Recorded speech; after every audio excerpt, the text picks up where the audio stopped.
The afternoon sun cast long shadows through the windows of Building C at Central State University. Room 204 was filled with the usual mix of sleepy and attentive students, their laptops open and notebooks ready. Professor Thomas walked into the classroom, his gray hair messy as always, carrying his worn leather briefcase that had seen better days. "Today," he announced, placing his briefcase on the desk with a thud, "we're going to tackle something different." His eyes twinkled behind his thick-rimmed glasses as he turned to write on the whiteboard. The markers squeaked as he scrawled a series of equations. Mark sat in the middle row, his blue hoodie pulled up despite the warmth of the room. He wasn't the best student, but he wasn't the worst either. Just another face in the crowd of third-year physics majors trying to make sense of quantum mechanics. Next to him, Lisa tapped her pencil rhythmically against her notebook, her bright red hair tied in a messy bun. "This," Professor Thomas said, stepping back from the board, "is your homework for the next 2 weeks." He paused, looking around the room. "It's a theoretical problem about quantum entanglement across vast distances. Nothing too complex, just something to get your minds working." The class collectively groaned. Mark stared at the equations, already feeling a headache coming on. The problem looked deceptively simple, just 3 main equations and a request to solve for the quantum state transfer across an undefined distance. "Don't worry," Professor Thomas chuckled, "it's worth only 15% of your final grade." This announcement was met with another round of groans and a few nervous laughs. As Mark copied down the equations, something about them felt different. Unlike their usual homework, these equations had an elegant simplicity to them. They almost seemed too basic for a third-year quantum mechanics course. "Professor," called out Jack from the back row, "this looks too easy. Are you sure you didn't forget part of it?" Professor Thomas smiled mysteriously. "Sometimes, Mr. Walker, the simplest questions have the most complex answers. And sometimes," he paused for effect, "the most complex questions have surprisingly simple answers. You have 2 weeks. Work alone or in pairs, but show all your work." The rest of the lecture passed in a blur of quantum theory and mathematical proofs. As students packed up their bags, Mark turned to Lisa. "Want to work together on this one?" Lisa nodded, shoving her textbook into her backpack. "Sure. It looks pretty straightforward, but something about it feels weird. Meet at the library tomorrow after lunch." "Works for me," Mark agreed, zipping up his hoodie. As they left the classroom, neither of them noticed Professor Thomas watching them with an odd expression on his face. That evening, Mark sat at his small desk in his cramped dorm room, staring at the copied equations. His roommate Tom was out at baseball practice, leaving him alone with his thoughts. The more he looked at the problem, the more it seemed like there was something hidden beneath its simple surface. He tried a few basic approaches, scribbling calculations in his notebook. Each attempt led to dead ends or impossibly complex solutions. It was like trying to solve a puzzle where all the pieces looked the same. "This is definitely not as simple as it looks," he muttered to himself, running his hands through his dark hair in frustration. The digital clock on his desk showed 11:30 p.m. when he finally gave up for the night. As he got ready for bed, Mark couldn't shake the feeling that this homework assignment was different. Maybe it was the way Professor Thomas had presented it, or maybe it was the strange elegance of the equations themselves. Whatever it was, it nagged at the back of his mind like an itch he couldn't scratch. Little did Mark know that these same equations had been puzzling minds far beyond Earth for centuries, and that his homework assignment was about to change not just his life, but the entire understanding of the universe itself. The university library's basement lab was quiet at 2 a.m., lit only by the soft glow of computer screens and the occasional flicker of old fluorescent lights. Mark rubbed his tired eyes, while Lisa paced back and forth between the whiteboards covered in equations. "This makes no sense," Lisa muttered, stopping to stare at their latest calculations. "Every time we solve for the quantum state transfer, we get this weird number." She pointed to a figure that kept appearing in their work. Mark leaned back in his chair, the wheels squeaking against the linoleum floor. "Maybe we're doing something wrong." We've been at this for 10 days straight. Empty coffee cups littered their workspace, evidence of their late-night dedication. Wait, Mark suddenly sat up straight, his eyes widening. What if we're not doing it wrong? What if everyone else has been doing it wrong? He grabbed a fresh marker and started writing frantically on a clean section of the whiteboard. Lisa watched as Mark's hand flew across the board, numbers and symbols flowing together. Slow down. What are you thinking? Look, he circled a section of their previous work. Everyone assumes quantum entanglement needs a medium to transfer information, right? But what if it doesn't? His voice rose with excitement. Lisa's forehead wrinkled in concentration. That's impossible. You can't just transfer information through nothing. But that's exactly what our numbers are showing. Mark's marker squeaked as he drew connecting lines between equations. The solution works perfectly if we assume direct transfer, no medium needed. The old lab computer hummed as Lisa quickly typed in their new parameters. The simulation program they'd been using all week began processing the calculations. Both students held their breath, watching the progress bar inch forward. Suddenly, the screen filled with results. Numbers that had never made sense before aligned perfectly. Graphs showed clean, beautiful curves instead of the usual chaos. Holy, Lisa whispered, her face illuminated by the screen's blue glow. Mark, if this is right, it means instantaneous communication is possible across any distance. Mark finished, his voice barely above a whisper. No delay, no signal degradation, nothing but pure information transfer. They stood in silence, the weight of their discovery settling over them. The quiet hum of the lab equipment seemed to grow louder in the stillness. We need to check everything again, Lisa said finally, pulling her notebook closer. Every calculation, every assumption. This can't be right. It's too simple. For the next 3 hours, they went through every step of their work. They ran the simulations backwards and forwards. They tried to break their own theory, but every test came back the same. Their solution worked. As the first rays of dawn began to peek through the basement windows, Mark and Lisa sat surrounded by printouts, notebooks, and empty coffee cups. Their simple homework assignment had turned into something neither of them could quite comprehend. We should tell Professor Thomas, Lisa said, organizing their notes into a folder. Before we submit this to the class. Mark nodded, still staring at the final equation on the whiteboard. You know what's crazy? This solution. He paused, shaking his head. It's so simple that a first-year physics student could understand it. We just needed to look at it differently. They packed up their work, careful to save everything on multiple drives. As they walked out of the lab into the crisp morning air, both felt strange, like they were carrying something both wonderful and dangerous. Meet at Professor Thomas's office at noon, Lisa asked, stifling a yawn. Yeah, Mark replied, his mind still racing with implications. Bring all the printouts. He's not going to believe this without proof. As they parted ways, neither student realized that their homework solution was about to send ripples across the galaxy. Somewhere, far beyond Earth's atmosphere, advanced civilizations were about to detect a mathematical proof that would shake the foundations of their understanding of the universe. Professor Thomas sat in his office, staring at the stack of papers Mark and Lisa had just presented. His usual calm demeanor had given way to an expression of disbelief mixed with something else.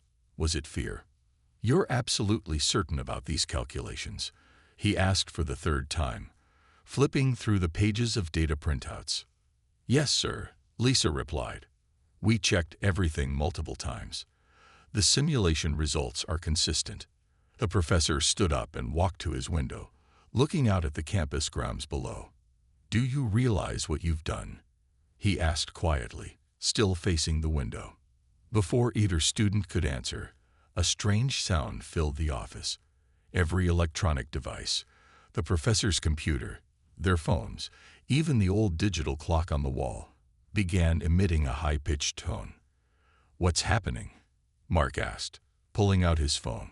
The screen showed nothing but scrolling symbols he'd never seen before. Suddenly, the university's emergency sirens began to wail. Outside, students stopped in their tracks, looking up at the sky. Through the office window, Mark, Lisa, and Professor Thomas watched as multiple points of light appeared in the clear blue afternoon sky. "They're here faster than I expected," Professor Thomas muttered, surprising both students. "Sir," Lisa asked, "what do you mean they?"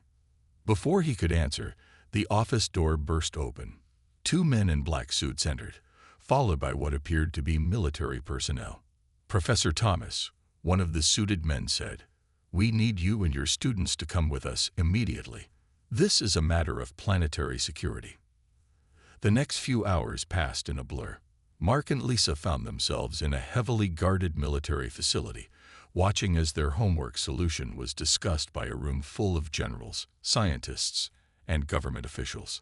The signal started appearing exactly 6 hours after their paper was uploaded to the university's physics journal. A woman in a military uniform explained, pointing to a screen filled with strange patterns. Every communication satellite, every major radio telescope, every digital network on Earth is receiving them. "They're not just signals," another scientist added, adjusting his glasses. "They're responses. Mathematical proofs, corrections, questions, all relating to the quantum communication theory these students discovered." Mark leaned over to Lisa and whispered, "Did we just accidentally signal alien civilizations?" "Not accidentally," Professor Thomas said, having overheard them. "That homework assignment, it was a test, one that humanity has apparently just passed." The room fell silent as a new signal appeared on the main screen. This one was different, clearer, stronger, and accompanied by what appeared to be visual data. "They're sending us coordinates," someone announced, "and what appears to be a meeting request." The military commander stood up, her face serious. "How many different civilizations are we detecting?" "At least 7 distinct signal patterns," came the response, "all far more advanced than our current technology levels, based on the transmission methods they're using." Mark looked at their homework solution, now projected on one of the facility's screens. Such a simple thing, really, just a different way of looking at an old problem. Yet somehow it had caught the attention of advanced alien civilizations. "Sir," Lisa turned to Professor Thomas, "why give us this problem? Why now?" The professor smiled slightly. "Humanity was ready. We needed fresh eyes, minds unconstrained by centuries of established theories. Sometimes the biggest breakthroughs come from those who don't know what's supposedly impossible." The facility continued buzzing with activity as more signals poured in. Earth's first official contact with alien civilizations was happening, all because of a homework assignment that 2 college students had approached with open minds. As Mark watched the chaos unfold around them, he couldn't help but smile at the absurdity of it all. "You know what's funny?" he said to Lisa. "We haven't even turned in our homework yet." "Something tells me," Lisa replied, watching as another set of strange symbols scrolled across the screens, "we're going to get an A." 3 days after the signals began, the world watched as 5 massive ships descended through Earth's atmosphere. They moved with impossible grace, settling in a perfect pentagon formation on a cleared field outside the military facility. Mark and Lisa stood with Professor Thomas and various government officials, watching as the ship's surfaces rippled like liquid metal. The smallest of the vessels was larger than a football field, its hull gleaming with patterns that seemed to shift and change. "Remember," a military advisor whispered to the gathered humans, "let them speak first. Protocol subjects." He was cut off as a section of the nearest ship simply vanished, revealing a delegation of beings that made everyone gasp. They were tall, their bodies seeming to exist somewhere between solid and energy, with patterns of light moving beneath translucent skin. The tallest of them stepped forward. When it spoke, its words were somehow understood by everyone present, though no one heard them with their ears. "We are the Council of Advanced Civilizations," the being announced. "And you humans have done something remarkable. Professor Thomas stepped forward, bowing slightly. "Welcome to Earth. We're honored by your presence." The alien's form shimmered. "For 30,000 years, we have sought the solution to instantaneous quantum communication. Our greatest minds, our most advanced computers, all failed to see what your students discovered in 2 weeks." Mark felt Lisa's hand grip his arm tightly as all eyes, human and alien, turned to them. "Come forward, young ones," another alien said, this one seeming to glow with a soft blue light. "Show us how you approach the problem." With shaking hands, Mark pulled out their original notes. A holographic display appeared in the air before them, and their calculations began to float in three-dimensional space. "You see," Lisa found her voice, pointing to their key breakthrough. Everyone was trying to force quantum entanglement through conventional spacetime. But if you look at it differently, if you assume space itself isn't a barrier, Mark continued, but more like a suggestion. The aliens moved closer, their bodies pulsing with increasing intensity as they followed the simple, elegant solution. "Extraordinary," the first alien declared. "You bypassed millions of years of established quantum theory because you didn't know you couldn't. Your solution—" It paused, light swirling beneath its surface. "It changes everything." "But how?" one of the military generals asked. "How did humans solve something that has stumped advanced civilizations for millennia?" A smaller alien, glowing green, moved forward. "Because they still question everything. Their minds are young, unburdened by the weight of assumed impossibilities. They see paths we have learned to ignore." Professor Thomas cleared his throat. "That's why the problem was given to students, wasn't it? You've been watching us, waiting for the right time."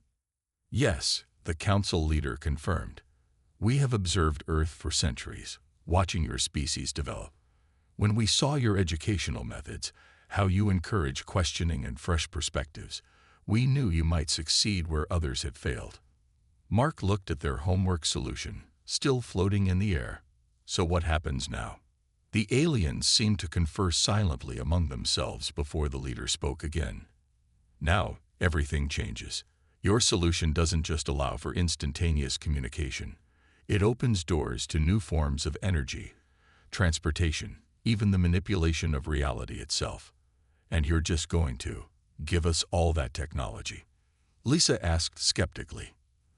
The blue alien's form rippled with what might have been laughter.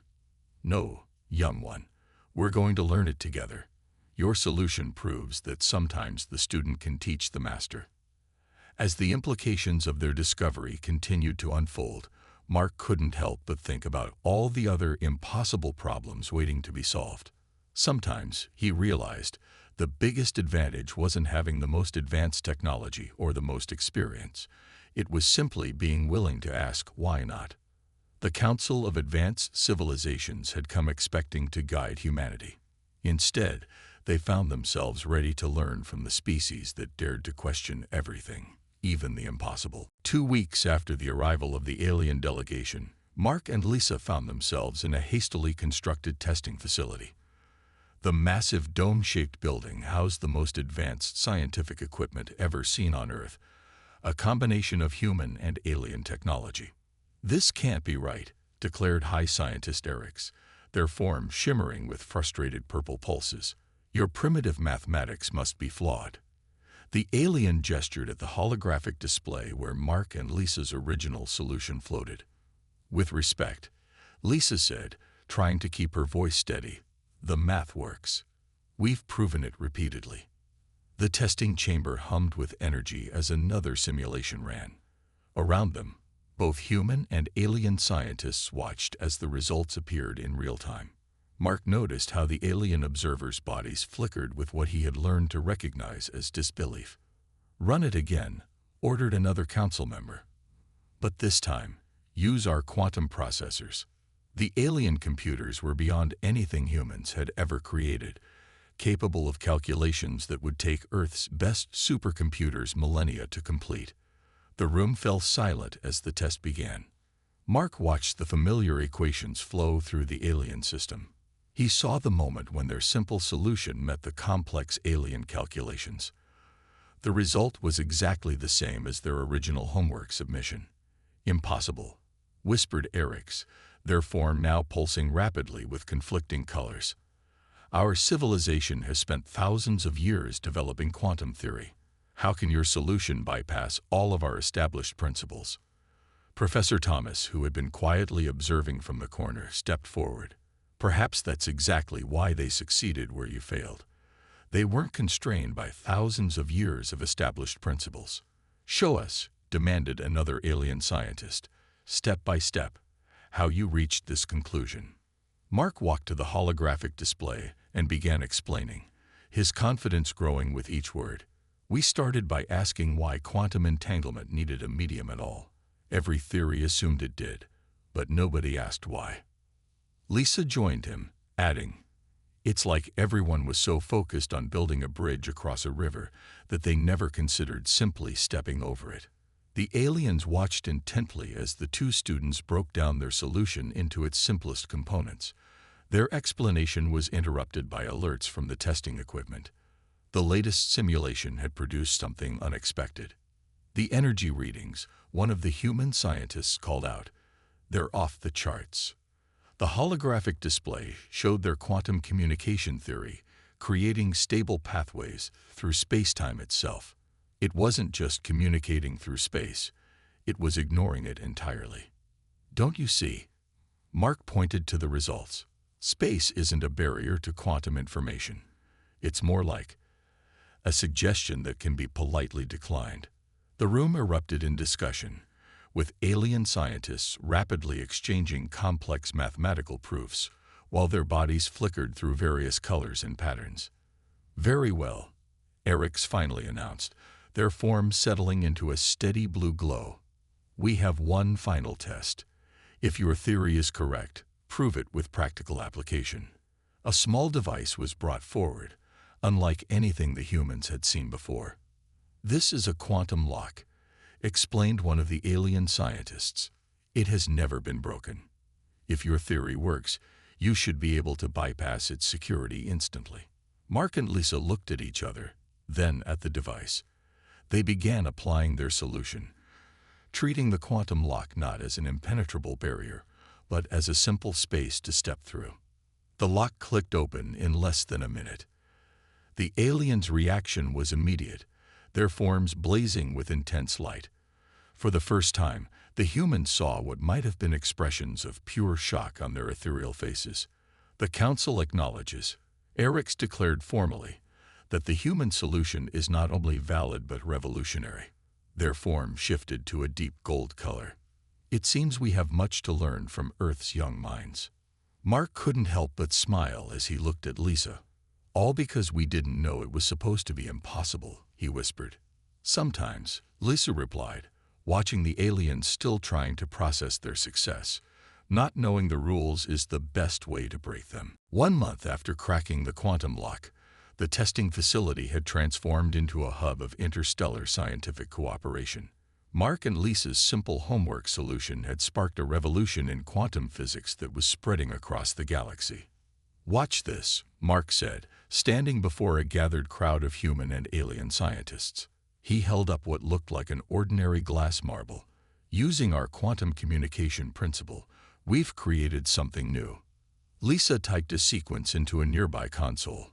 The marble in Mark's hand began to glow, and suddenly, an identical marble appeared in her hand on the other side of the room. "Perfect quantum replication," she announced, holding up the duplicate. "No loss of information, no delay, no degradation of matter." The alien scientists' bodies pulsed with intense colors. What had started as skepticism had evolved into genuine excitement as the implications of the humans' discovery continued to expand. "But that's impossible," called out one of the younger alien scientists, their form flickering between green and blue. "The energy requirements alone should be massive," Mark finished, "if you follow conventional quantum theory. But our solution doesn't need that much energy because it's not fighting against space-time." Professor Thomas stepped forward, pointing to a new set of equations floating in the holographic display. "The beauty of their solution is that it doesn't try to overpower natural laws. It simply works with them in a way we never considered before. The demonstration continued as Mark and Lisa showed application after application of their theory. They could transfer information instantly across any distance, replicate matter perfectly, and even create stable quantum tunnels through space itself. The most remarkable aspect, noted high scientist Orcs, their form now glowing with a steady golden light of acceptance, is how this affects our understanding of the universe itself. Lisa nodded, pulling up another display. The universe isn't as rigid as we thought. It's more flexible, more willing to cooperate if you ask nicely instead of trying to force it. The testing chamber hummed as they demonstrated their latest breakthrough.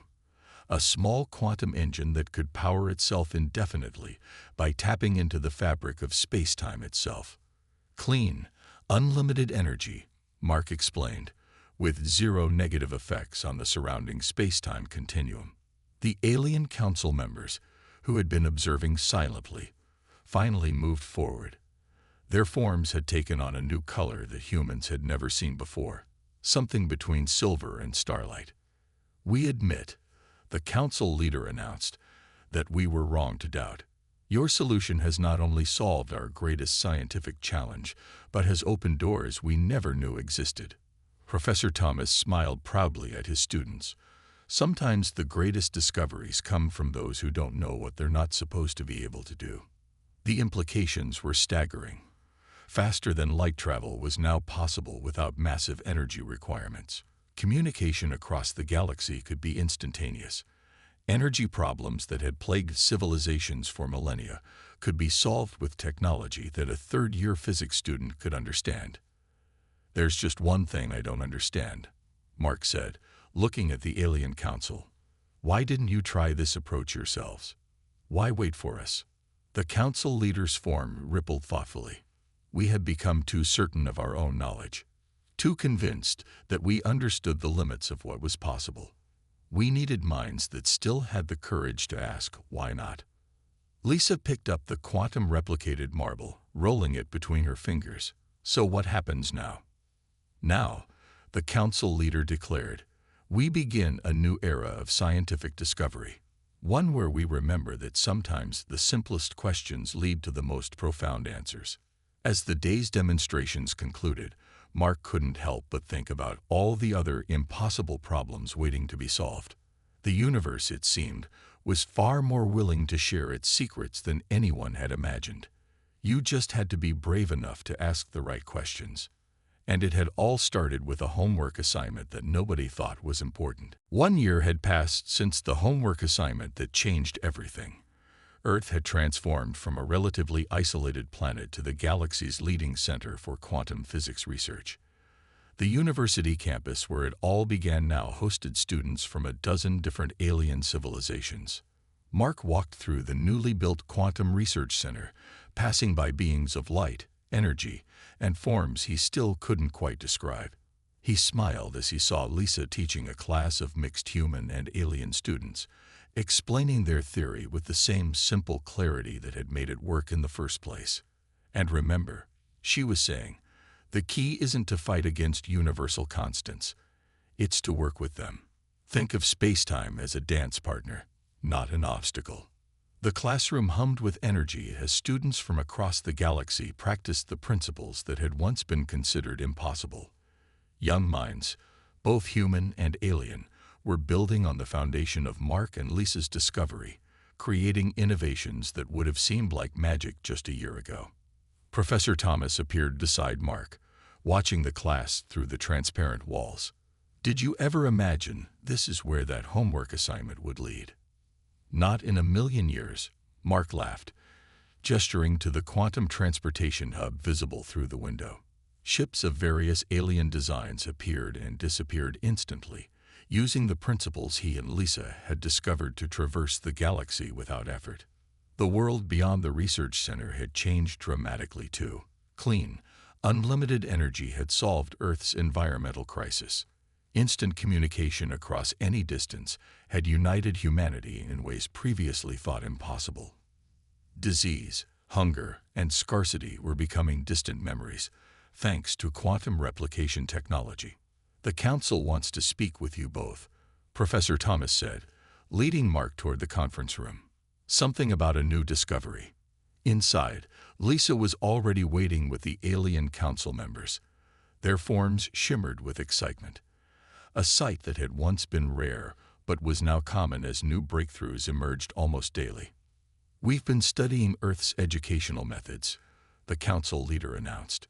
"The way you teach your young to question everything, to start from first principles, to imagine new possibilities. It's unique in the galaxy. We've established the first intergalactic university," another council member added, their form pulsing with bright colors. "A place where young minds from all species can learn to think the way you do." Mark and Lisa exchanged glances. Their homework solution hadn't just solved one problem. It had started a chain reaction of discovery and innovation that was still expanding.